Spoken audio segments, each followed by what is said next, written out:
میدونستید که ارزهای دیجیتال دائما در حال افزایش قیمتن و خیلی‌ها در حال از دست دادن فرصت‌های بزرگ در دنیای ارز دیجیتال هستن، در حالی که اصلاً نمیدونن ارز دیجیتال چیه و چطور میشه در اون سرمایه گذاری کرد و ثروتمند شد.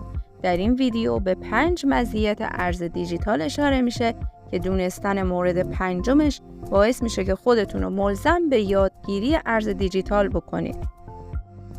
ارز دیجیتال یک وسیله مبادلاتیه که برای تأمین امنیت تراکنش‌هاش از رمزنگاری استفاده میشه و برای تبادل اونها فقط نیاز به اینترنت هست و این ارزها توسط هیچ دولت یا حکومتی عرضه نمیشه و قرار جایگزین برای پول‌های فیزیکی باشن تا واسطه‌هایی مثل بانک‌ها حذف بشن و تبادلات مستقیم شکل بگیره.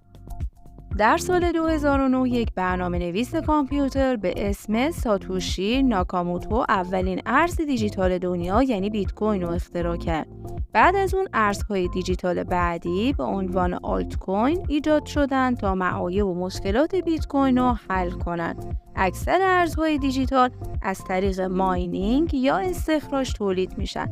یعنی کاربران با استفاده از سخت افزار کامپیوتری خاص مسائل پیچیده ریاضی رو حل میکنن و ارز میگیرن. به این ترتیب بازار ارز دیجیتال راه افتاد و تا امروز ارزهای جدید زیادی ایجاد شدن. اما بریم سراغ مزایای این ارزها. اولین مزیتشون اینه که دسترسی جهانی دارن، یعنی در هر کجای دنیا بدون نیاز به واسطه ارسال و دریافت میشن. دومین مورد کارمزد پایین تراکنش هاشونه. ارزهای دیجیتال نسبت به تراکنش های بانک های سنتی کارمزد پایین تری دارن.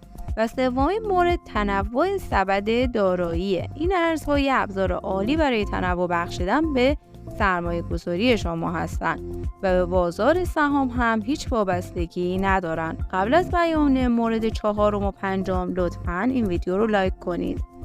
چهارمین مزیت مربوط به کنترل. برخلاف پول سنتی، ارزهای دیجیتال توسط هیچ دولت یا نهادی کنترل نمیشن و نمیشه روش مالیات گرفت و کنترل شما رو پولتون بیشتره. آخرین مورد پتانسیل بازدهی بالای این ارزهاست. ارزهای دیجیتال در مراحل اولیه خودشون هستن و پروژه‌های جدید و هیجان انگیز به طور مداوم در مورد این ارزها در حال ظهور هستند و همچنین در حال پذیرش فزاینده‌ای توسط افراد هستند و چون عرضه این ارزها محدوده قطعاً افزایش قیمت زیادی خواهند داشت.